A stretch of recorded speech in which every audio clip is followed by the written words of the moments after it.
Yo, the Takeaway Podcast is designed to educate and uplift outside the realm of the pulpit. Thanks for tuning in. Until next time. And while y'all at it, do me a favor, hit that subscribe button. I want you to be the first to be notified when we drop new content. And remember to hit that like button. It's free 99. Why not? And while you at it, share it. We want this to get out to Lottie Dottie and everybody. Hey, good morning, good afternoon, good evening. Takeaway Podcast. What's going on? You know who it is. I am so excited and challenged by our conversation today that I'm about to have with this amazing individual. We are going to talk about some topics that hit home, and not just home in general, but specifically our homes. And I'm here with Terrell. Hey y'all, hey. And I want you to go ahead, before you get any more, go ahead, comment, like, subscribe, share on whatever media platform you're watching or listening to this podcast today. It is important that we grow this community, especially with the conversations that's coming from this podcast. It's important that we share it. Would you pause for the calls right quick? Like, comment, subscribe, share on whatever platform. Thank you. It'll be highly appreciated. I appreciate you. Hey, I'm so glad that you're here today. Mm-hmm. And our roles kind of overlap and have been overlapping for years. I think for years. And can you introduce yourself to the people, Terrell, and tell them who you are, kind of what you do? Okay. And then we'll go a little deeper. Okay, well, my name is Terrell Melvin. I am a program manager with Brevard Prevention Coalition. I also am the founder of Do It for Peace Civic Group. I am originally from Broward County, and I've been in Brevard maybe going on 4 years. Time go fast here. Time go fast. Yeah, when you're involved in stuff. Yeah. So that's pretty much who I am. I went to FAMU. Always got to give them a shout out. Okay. Strike one. Yes, we're gonna strike and strike again. So that's pretty much who I am, and I know we'll go deeper into more stuff about me. Yeah. So you went to FAM. You from Broward. So you from Lauderdale? No, I'm from. So listen. So. I moved around a lot when I was younger, so that's why I say I'm from Broward. Okay. But for most of my life, like the first 10 years, I was raised in Dania, also known as Danny. Mm-hmm. And then we moved to Hollandale, which is where all my family is from. Mm-hmm. So like it's right before Miami Gardens, Hollandale. Like so you get out. Get off right there. Get off of Hollandale, then the next exit is Miami Gardens. Okay, gotcha. So right up and through there. Okay. Yep, all in through there. So Broward County. So that's where I was from. I went to school in Fort Lauderdale though. Okay. What brought you to Brevard County? So my mom had family up here on her dad's side. So we would visit when I was younger. Okay. But when I went off to college, she moved here to Cocoa. So I came back and I moved with her for a few months, and I went back to school, and then I ended up moving back here to be closer to her. Okay. Mm-hmm. Okay. And your role at Brevard Prevention Coalition is what? So program manager. Okay. So I oversee all of the programs throughout like Brevard, and now we're in Seminole, and just making sure that we do what we are supposed to do when it comes to our grants and stuff, but also just supporting my staff. Like if they need me to come in the field, I'm gonna be out there. And y'all in the jails, y'all like? Yeah, we doing that too. So me and Stanley, our director, we're now like doing addiction classes in the jail, so that's been cool. Yeah. Why do you, I kind of know why, but they may not know why. Like, why did you pick this particular trade? And now how does that affect you even now more? Like, why did you get into this? Yeah. And then because of things that have happened recently, how much more does this work mean? Yeah, so I feel like it kind of came to me. So I was in grad school. I always did like volunteering, working with kids, mentorship. But I was in grad school and I needed a better job. I was working in like the mail room and stuff like that. It was paying the bills, but I wanted something that more aligned with what I do, like mental health and stuff. I was in the master's program for community psychology. So I started working at this organization in Tallahassee, and it was like what I do now, like substance prevention. So I was working with kids going into school, elementary level, and teaching them different life skills. So then that's when I was trying to move to Brevard, and I got a few jobs, and then I ended up with Eckerd Connects, which was doing the same thing, working with kids, teaching them about substance use and stuff, which it was good. I enjoyed doing it. I like working with youth, and also like in my family, I've seen addiction and stuff. So it's just like second nature, just being that mentor for them. Then the opportunity came to work with Brevard Prevention Coalition, and it's just amazing how things work, because I knew with Eckerd it was like my time to go. I enjoyed it. I loved my team. I loved my manager. I was learning so much, but I had reached the ceiling where I'm like, okay, I want more. And I had been looking for jobs and stuff like that, and it was falling through like real bad. And then Stanley, our Brevard Prevention Coalition, posted this position, and it was like everything that I wanted to do. So I was scared to apply for it, and Letitia will tell you, I was sending it to her, sending it to other people, like, oh, you should apply for it. And I think she actually poured into me and was like, no, you apply for it. You do it. She's a pusher like that. Oh, She's I a love bully her. like that. Oh, so much. She'll come up a lot in this podcast. That's my girl. Yeah. So I applied for it, and I was able to use like everything to that point that I had learned and did to get me the position. Because at that point, I felt it was I felt underqualified. But it was crazy when I came full force. Like I made me a presentation and all, like with PowerPoint. For the interview, and I was like, oh, this is what I did, this is what I can do, and it blew them away. And I got the position, and it's been amazing. So just doing that, working in substance misuse prevention, learning so much, and it kind of fits with me. But more recently, some of like what we were talking about, last year in February, my sister Pilar Melvin, aka P, she was seeking drugs from an ex-boyfriend on the streets, and she thought she was getting a Percocet, and it was actually fentanyl, so it was a fake pill. And when I say fake pill, a lot of people think like, oh, it's some of the medication you're looking for and fentanyl in it. No, it's fentanyl just with binder to make it look like the precedent to a pill. So my sister, who's doing that? Like, why people doing that? It's money. It's money in it. It doesn't take a lot of fentanyl at all for people to get high, you know. So she thought it was a Percocet, and she got it from somebody she know. I know, I would like to believe, and I think that it wasn't intentional. Like he loved her, the person who gave it to her. And you know, and when I say why people doing that, to clarify that, to bring more context, I was just like, why a pill with just this amount, right? Like you know it's gonna hurt somebody. Yeah. Like you could, like why? That's the thing. They don't know. They don't know. They're not like chemists or who they get it for. They just out here trying. Yeah, they just like, hey, we gonna see or whatever the case. And some people actually do seek fentanyl. So and also it's used in like medical reasons too. But in some, like, they're making fake pills, and like my sister had enough in her system to kill 3 to 5 people. So like again, they just don't know. You may get a pill that has a little amount in it that like, okay, you can wake up from it, you can get high, you just got real high, like, oh, I want that again. And or somebody may get it, the bad pill, like my sister did. So she passed away. She left behind 2 sons, one Michael Smarts, and then Louis Benz. How old? So Michael is 17. He just started his senior year. So are you the cool auntie? I'm the cool auntie. Are you the mean auntie? I'm the cool auntie. You the fly auntie? Listen, my sisters and brothers and my sisters-in-laws and stuff, they like, you just want to be cool. Yeah. Because I don't have... You ain't asking about homework. Listen, no, I'm going to make sure, as long as they doing good, I'm going to tell them right. I'm going to tell them... They can't get away. Auntie love y'all, but I always tell them, like, you can talk to me about anything. I will only tell on you if I know you're going to get in trouble. I'm going to tell on you if I have to, but you know, you can talk to me.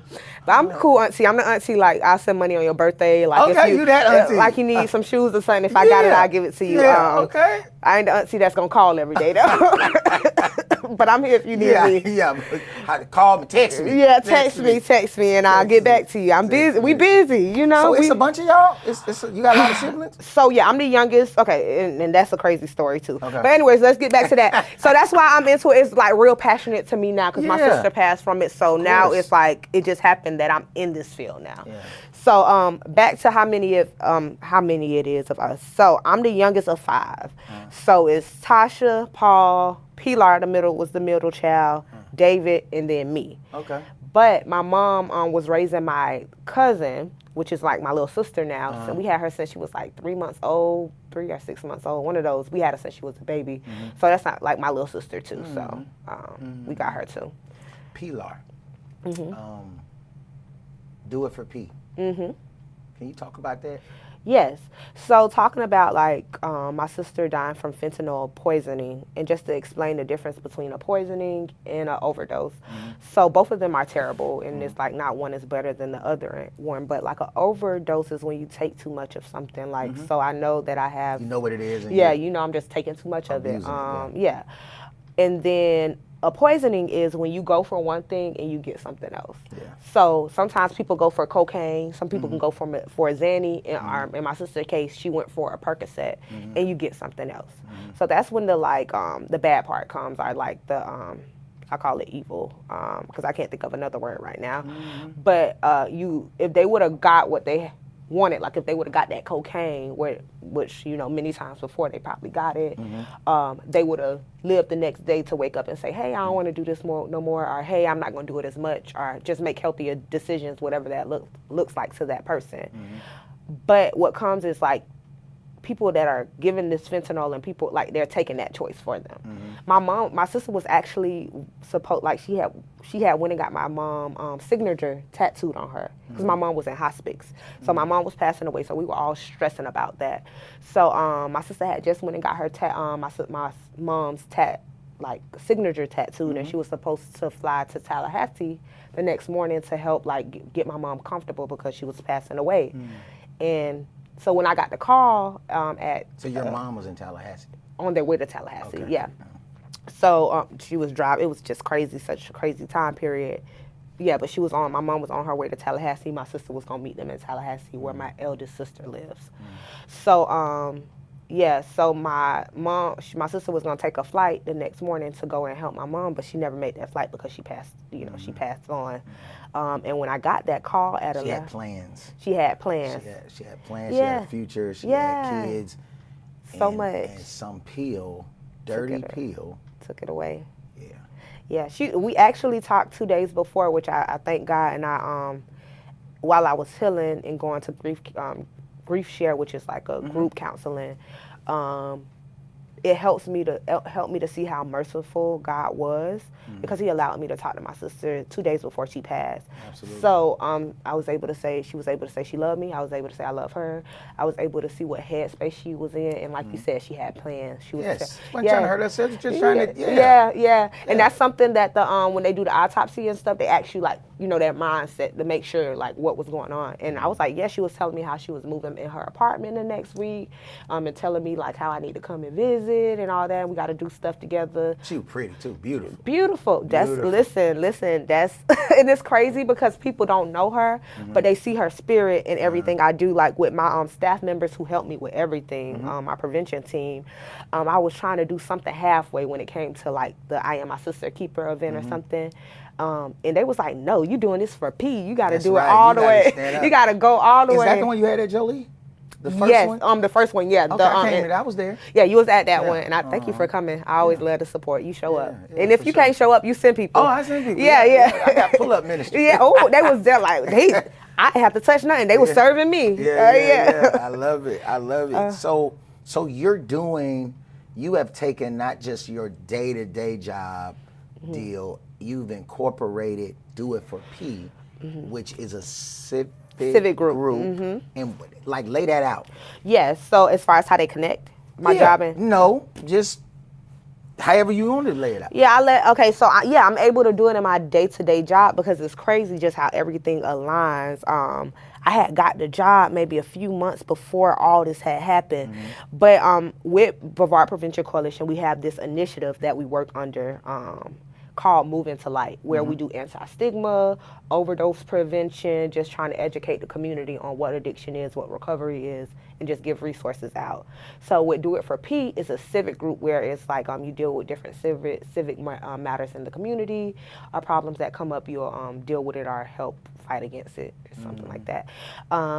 So with Do It For P, it falls under Move Into Light initiative. Gotcha. So I'm able to like have meetings and like go out in the community, give out resources, because when I'm doing that, I'm also doing what the initiative stands for, which is like giving out Narcan, giving out the yellow card, which is a resource that has a lot of mental health and substance abuse numbers on it, and community organizations that people can go and get help at. So it just aligns with what I do with Do It For P. But outside of that, I'm also able to do like podcasts like this and stuff like that, that which is not necessarily connected to Brevard Prevention Coalition. I'm also working on starting a chapter in Broward County of You Do It For P, because I have a lot of family down there. A lot of family. And everybody knows her there. And that's that's where she's from. So what does being part of your chapter look like? How does that work? So I just want people to show up. I'm trying to get in the communities where people aren't going. So with me working in this field, I'm in rooms and stuff where they're doing presentations and giving education on the drug trends and stuff. But the people that is really impacted, people using the drugs don't know. They're not in their room, and they don't even know what you're talking about. So I'm getting that information and I want to bring it to the street. So I'm looking for people that's gonna come to the like bi-monthly meetings. That's every other month, just to see what we have, like volunteer at the events we do, help plan the events, help with fundraising because stuff ain't free, and just an organization my sister used to work for is called Doctors United Group. She was like a front desk clerk, but she was like the manager of it. But that organization has been so helpful. They gave me my first big donation which kicked Do It For P off, and I've been able to sustain and do stuff based off of the donation they gave. But looking for people to continue to give donations because everything that I get back to the community. What in some about way. stories? What about stories? Yes. What about people where are the people? So we got this Fentanyl Awareness Day. Brevard County is top in the state of Florida for people dealing with fentanyl, right? And overdoses. of overdoses of people with fentanyl. And nobody talking about it. Because people, it's stigma. So fighting against the stigma, telling my story, going and talk to people. So that's why you get in the streets. We got to get you out. We got to get you on as many things as we can. Like somebody got to talk about it. And then where are all the families or all the people that's dying in Brevard County from fentanyl? Where y'all at? Where they at? No, so some people out there. So it's a lot of groups and people that you can connect to. I know one lady, her name is April Smith, and she lost like 5 family members. Yeah, Crazy. I never heard of that. I would, She, her organization is called Angels of Brevard. Okay. But she does things, but it's people out there, but it's also stigma. People don't want to talk about it. And sometimes it even, like, I fight with the stigma. Like, if my sister was here, would she want me to tell her story? Like, would she be wanting me to put her business out there like that? Yeah. But then I think about of how many people just with her death have saved. Yeah. But that's going to knock on doors. I hear so many stories. Yeah. So many people are telling me, like, I had to use this on somebody. I had to try to save my cousin. It was too late. I lost somebody. My best friend, sibling is dealing with this. Like, I take the Narcan. So it's stories out there. I think some people think like people don't care. Yeah. Because I can tell you how the police deal with my sister's death was just like a kind of traumatic experience. What happened? So my sister had like 2 pills left in her purse. I had found the purse with the pills in it. I had like so much information of like what happened, and they like, it took them forever to even want to make it a case. Like they weren't answering my phone calls. I sent a long email. They weren't emailing me back. So when they finally, like I finally got in touch with a detective, like he took the cell phone, he took the pills and stuff like that. And he never got back with me. He never called. It was like phone tag. And I think they may see it so much in South Florida or in Florida, period, that it's just like, okay, it's just another person that was seeking something and they got what they was looking for. So yeah, that's something definitely would Do It For P. Once I really get it up and running, I want to work on how like the criminal justice system deals with people, especially people of color, when it comes to fentanyl poisoning. One, having them understand the difference between the overdose and poisoning so they can like see the criminal part of it. But with Brevard Prevention Coalition, we work close with the DEA, and they have like a family fentanyl day where they come and honor the families who lost their loved ones to fentanyl. That's huge. It's beautiful. So you're able to tell your story. They like have a picture of your loved one and all that. Like, so it's amazing. So they're hearing the stories of the families and they're understanding like, dang, this is what they're experiencing. These are humans. These aren't just numbers. These aren't like drug addicts, junkies.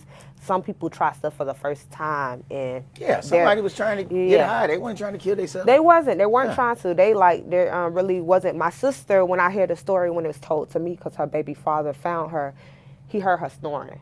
And in his mind, he was thinking like, oh, she don't snore that loud, like whatever, but like she's snoring. So he just thought she was asleep.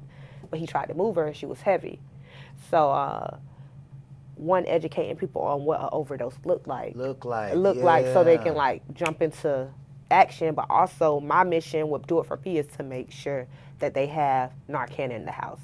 Even if you never had to use it. If Narcan was in my sister's house, and the person, if he knew what an overdose was, knew what Narcan was, he could have used it. It could have saved her life. It may have been too loud. And her snoring was part of the overdose. It's like they make because they can't breathe, it suppressed their breathing. So it was like I don't know how to explain it. You ever heard somebody with sleep apnea and like how they snore and then like they'll stop breathing? Yeah, like that. So it was like some type of sound like that. So you just think it's snoring if you don't know it's like an overdose or anything. But yeah, so bringing awareness, doing it for people. Doing it for people. Yeah. So then that's what I tell people. Yeah. And you don't have to take the Narcan. As long as you listen to me talk and know what Narcan is, you know what fentanyl is, you know what it can do. That's doing it for people. You taking that information and you telling your telling the next person, spreading that awareness.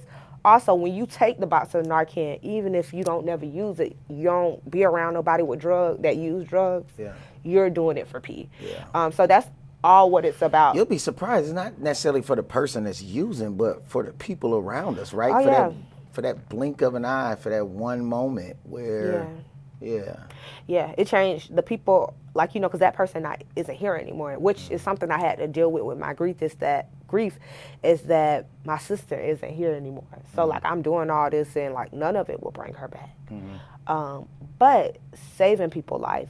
And I had, a experience where I was in Titusville. I always tell people this story that say, oh, I don't need it. Because I kind of feel I find myself being forceful sometimes because I'm like, you don't know when you're going to need it. Yeah. But telling my story, I was in Titusville getting my hair done. And it was a man outside when I was walking up. I just thought he was drunk. Just the thought and the stigma of, oh, he just, chilling out on the floor. He drunk, whatever. So I'm sitting in a chair and stuff. And then, I hear somebody out there trying to get him to respond. And he's not responding. He's just laid out. So knowing, I do what I do. So I snap into, okay, I got to do something. Thank God I have Narcan in my car. So I go and I see him and it's nothing there. He looks like nothing there. You see his eyes, it just look like he's dead. The first time I've ever seen something like this. So have the Narcan, I try to give it to him, but they I don't know how to use this. But luckily they're close enough to the hospital, they just gonna drive him there. But I have Narcan. I never used it. I always teach people how to use it. Yeah. So I waste the first one because I'm trying to prep it and I push it out. But thank God they have 2 doses in the box. So I'm able to use the other one on him and I put it up his nose. They take him to the hospital. My hairstylist, she texted me a few days later and she said that she saw him walking around, and that he was good. Life, yeah. So in that moment, I felt because when somebody dies that's close to you, you start having these unrealistic thoughts. Oh, I could have saved them. So in my mind, I got Narcan in the car. I could have drove to Broward County somehow and saved my sister. I had talked to my sister 2 days before, and I was telling her that I just came back from a Narcan training. So we had this conversations, and who knew 2 days later she would pass away from what I just was telling her about. But in my mind, I'm I could have saved her. I had that heaviness on my chest because I help so many people, but I couldn't even save my sister from this thing I'm telling people about. So that was a guilt I had, but it was unreal. It's no way I could have saved her. No way. So it was kind of healing for me doing that and kind of dang, that's what was happening to my sister and whatever. Your work has worth. Yeah. Your work has a lot of worth to it. It's heavy Your though. Work, it is. It's heavy. It is. I think doing the work though lightens that load at times when you're actually pushing through and doing it. And I know your sister would be so proud. Oh, she'll be so proud Of you. Yeah. Like, little sis, okay. Yeah, she was my biggest fan. My sister, she was something else. She was amazing, and would do it for P. I love to, like, I want people to feel the love that she had for me. Like, and no matter what she was going through, she showed up for me. She was happy for me. How she showed up for you? How she showed up? Oh, my sister showed up for me. Sister a little bit. Anything I needed when I was younger, I got it. Yeah. But my sister, she did some time in prison.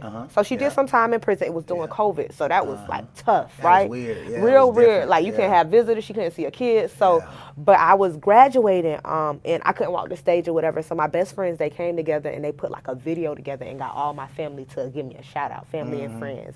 My sister, like, during that time, she gave me a shout out. Like, it was perfect. It's like, it took one take. Like, I guess she wrote it down. One take wonder, huh? Yeah, I'm like, I guess they got a lot of time to think in there. So she had put that thing together, huh? It was so, but like, during that time, knowing like what she was dealing with, but she was able to put that aside because she was proud of her sister. Yeah, show up for you. Show up for me, and just be there for me. Even like my first graduation, like, I didn't think she was coming. She just showed up. She was there to do my makeup.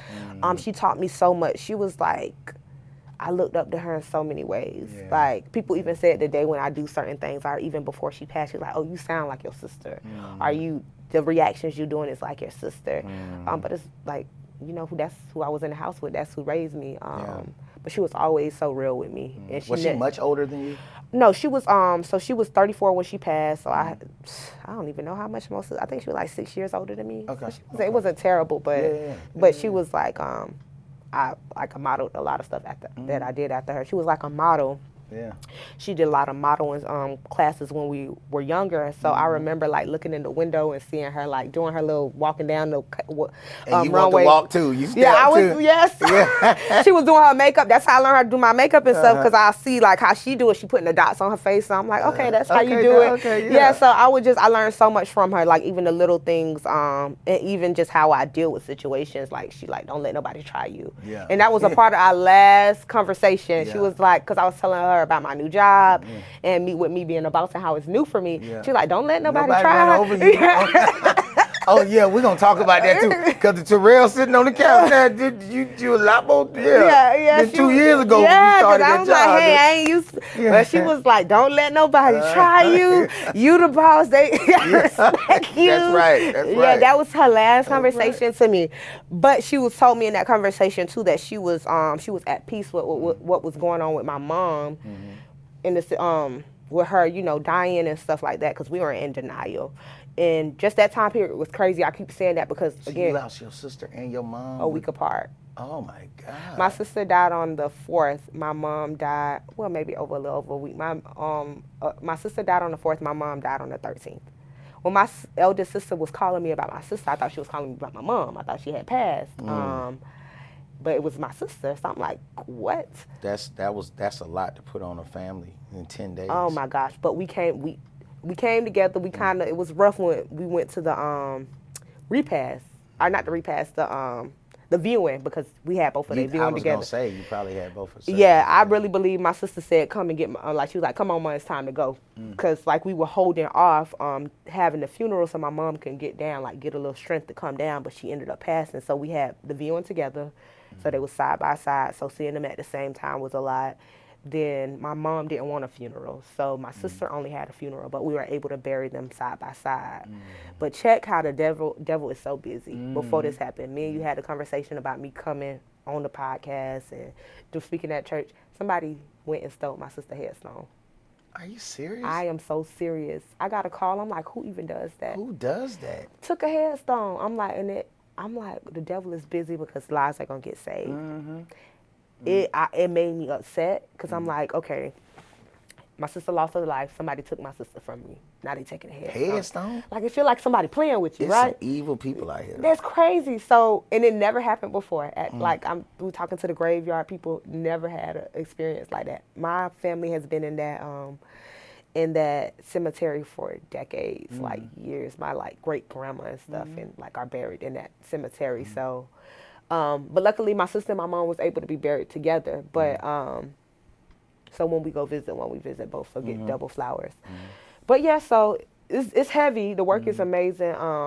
But I know the lives I save and the conversations I even have with people, like they find healing through my story. Yeah. And they find strength to like tell their story. Or if they think their loved one is dealing with addiction, they're like coming like, hey, what can I do? Or like, how can I give her help? So it's amazing. Actually, at the back to school drive at Candlewood, is it that's which one I was at, Candlewood? Yeah, we was Yeah. all over. Yeah, you was at Candlewood. I think. Yeah. What y'all do is so amazing in the community. So we did some outreach there before giving out Narcan, talking to people. One of the ladies we gave Narcan to, she was at like there with her kid, and like she was like, oh yeah, let me get another box, and she was telling me about, oh yeah, I almost had to use it. She remembered we gave it to her. She was like, I almost had to use it. Somebody was unresponsive, so I went to go get mine, but luckily somebody else had one, some Narcan.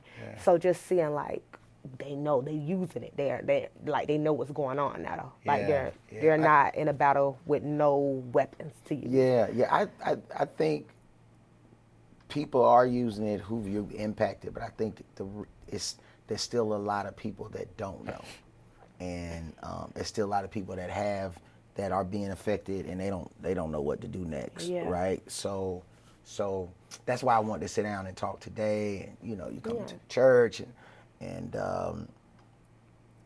because I just feel like as a pastor I shouldn't know about something and not share with people, right? Whose family members could possibly die from something that they didn't have to die from, right? If they have boxes of Narcan all over the place, right? So it's not. I remember when I started doing the HIV stuff with the church folk, and it was a big deal. You're giving out condoms at church, right? So they're like, what you?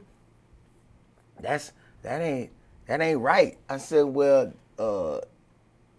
HIV ain't right. It ain't right. So they need to use these condoms until they find somebody they don't need to use condoms with. Exactly. Yeah, and it's just harm reduction. Yeah. That's harm reduction. Yeah. Harm reduction. I like that. Harm reduction. Yeah, so it's a practice. So that's like a lot of people are against even the Narcan because they like you giving it to them, they just gonna start using it again. Yeah. But it's like you're giving people a chance at life. Like you're giving them a chance to live until they decide to make the healthier choice. And it's also with it is even deeper, like what that healthier choice may look like to them.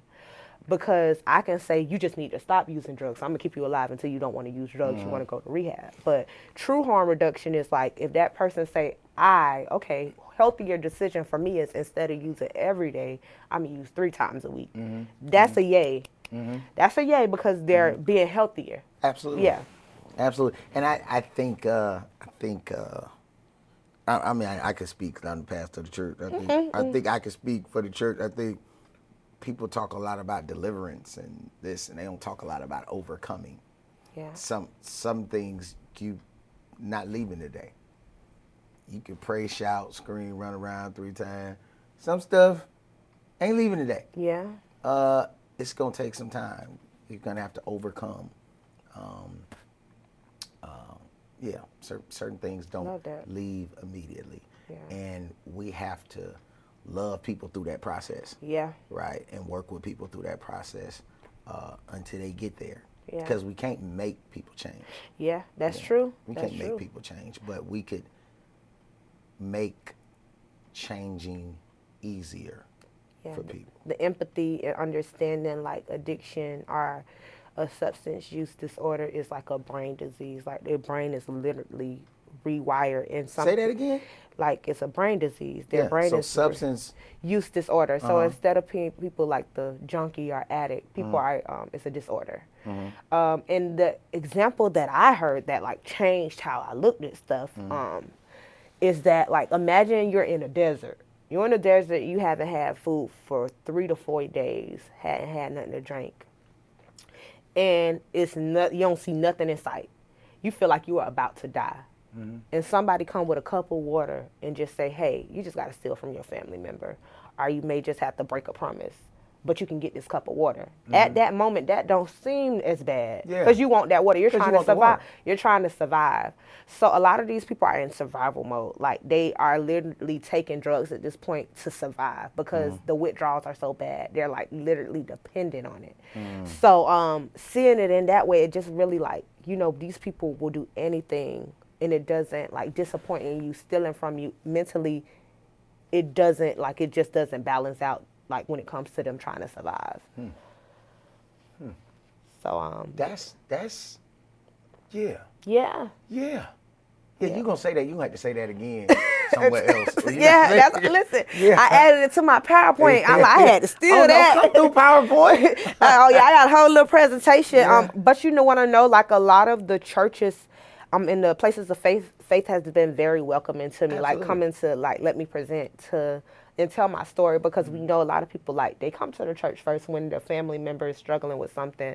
But knowing what addiction is, it's like from what I know in my knowledge, is that like you're always an addict or that addiction is always there. So you have to mentally like every day wake up and choose not to go back to that substances. Like you have to make a choice every day. Go against that addictive Yeah, behavior. yeah, that addictive behavior. That's what exactly. So I don't know where I was going with that. I kind of lost my thought. But No, you it was the PowerPoint and, Yeah. and you know the we just addictive talking.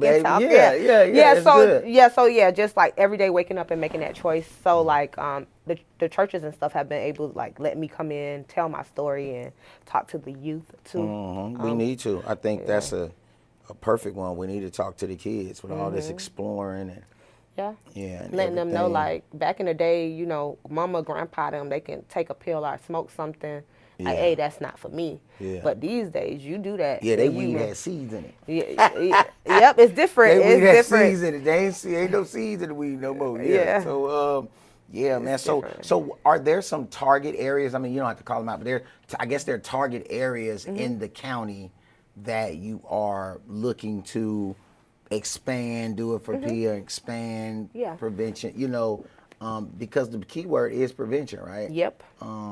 Yeah. How can we come alongside you? How can we? Yeah, so we do a lot of community outreach. So Okay. on actual Fentanyl Awareness Day, which is August 21st, we're going to be in Melbourne over by University Okay. doing some outreach. We're going to park at Eddie Lee Taylor and go in the community by that. And Okay. I call it painting the city purple because my sister's favorite color was purple. Okay. So going out, giving Narcan, having these conversations, educating people. But like you said, the target areas, my first target areas and like also surrounding areas is Titusville, Cocoa, Melbourne, Palm Bay, because those are like the big cities. But we'll go to surrounding areas. But we did Titusville. We did some outreach in Titusville, and also Spoken Mims. We did Cocoa. We did events in Cocoa, do outreach and all that in Cocoa. Now we're hitting Melbourne, and the next thing gonna be Palm Bay, and we'll just make our way backwards and forth. Gotcha. Painting it purple. What that look like? So just going, me and my team, we go out with our wagon full of Narcan and resources, and we go knock on people's doors. Okay. And have real conversations with them. Letitia always says, she says she loves my passion because I walk through any door for my mission. That's right. So I'm like also being raised in the hood, and me and Letitia have to remind ourselves that we are at an actual job because we want to go to talk to the dope boys on the corner. Yeah. Which we have in Titusville, Yeah. like, hey, and they like at first like, no, I don't do that. But then we have, I would say everybody I work with, for the most part, they had their own story, Yeah, and you they're got led to. to tell it. For this work. So I had a coworker tell one of the boys about an experience of her family member pretty much being laced, the fentanyl being laced on the marijuana, and the boys, the dope boys or the boys at the store was like, you know, they didn't want to say anything, but once they heard that story, they was like, well, you know, my homeboy did go take a P test, and it was in his system, and he was like, I don't do that. So like, I don't care. We'll go talk. We're going to paint the city purple. So I don't care. We're going to talk to everybody. We're going to knock on doors, and Yeah, grandmama's, auntie. Yep. Guys struggling to selling drugs right now. Yeah. People using the drug. Like, don't matter. we need to know. Yeah. We're actually celebrating this Fentanyl Awareness Day on the Sunday the 24th. Yeah, and you'll be there with us, and so we're doing it that day because it's important. It is. You know, we're partnering with STEPS and various other agencies to kind of just bring awareness, right? Because it's important. We need to talk about it more. We need to shout it and scream it and share it and say something about it, and then lead people in the right direction. Sometimes we can talk about something as a problem, but this is funny because this is my last year word. We have to be solutionary. We have solution focused. Yes, that's me. Yeah, so we have to have something in place. Yeah. And thank you for what you do. You I love it. Day in and day out with your team. And folks, I know a few of them. Y'all cool people. So, I love them. yeah. I was like, hey, it's good to have people that really support you because they support the mission. So it doesn't feel like work to them. Like I remember when my sister had passed and then my mom passed, I called Letitia. I was like, I just need you to pray for me. She stopped what she was doing. She was at the airport and she prayed for me. So just having people She gonna pray now. She gonna pray, and that's why I knew who to She from call. Sharps. That's why I That knew who to road. call. That's why I knew exactly who to call. But just having people in your circle who like support your vision, and it doesn't have to have anything really directly to do with them, but they know like it's a passion, and I'm gonna support her dream. So and also seeing the bigger cause of it. So I love that.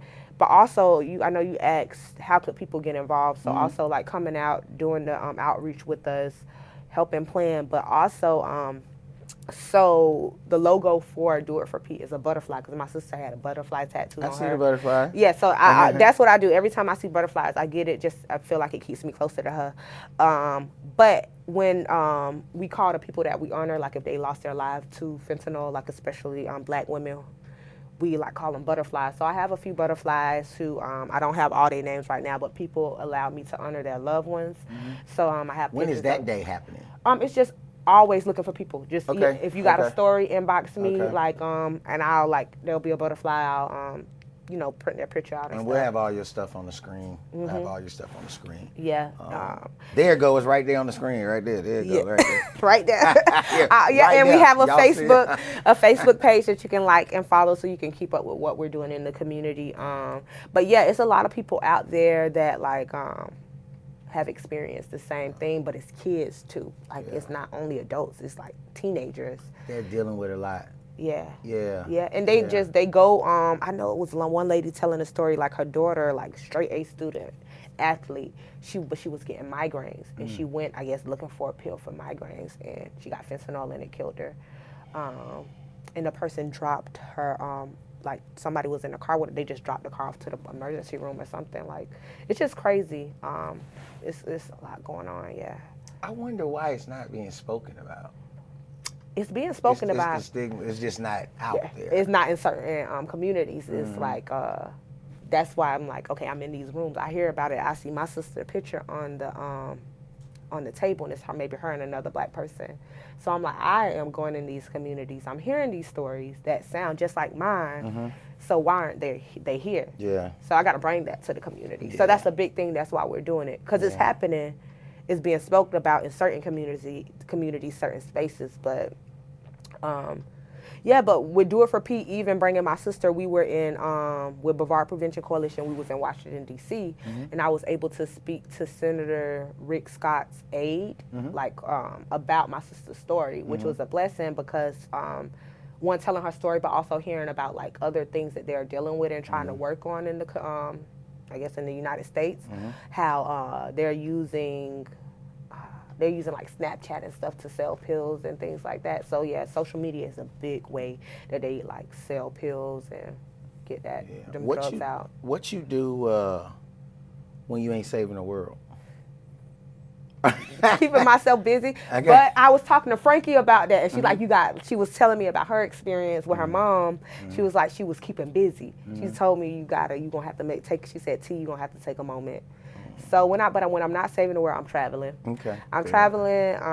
I'm enjoying my time with my fiance. I'm looking at movies. I love crime documentaries, so I'm always looking to listen to something scary. You was borderline between this and being the FBI? Is that Yes, because I know. Okay. I know. People are crazy. Okay. Yeah, you like, yeah. I seen that. Yeah. I seen that. So what's your favorite crime documentary show? Which one? Ooh, what I'm listening to right now is Sisters That Kill. Sisters That Kill? Yes, it's a black women that kill. It is so crazy.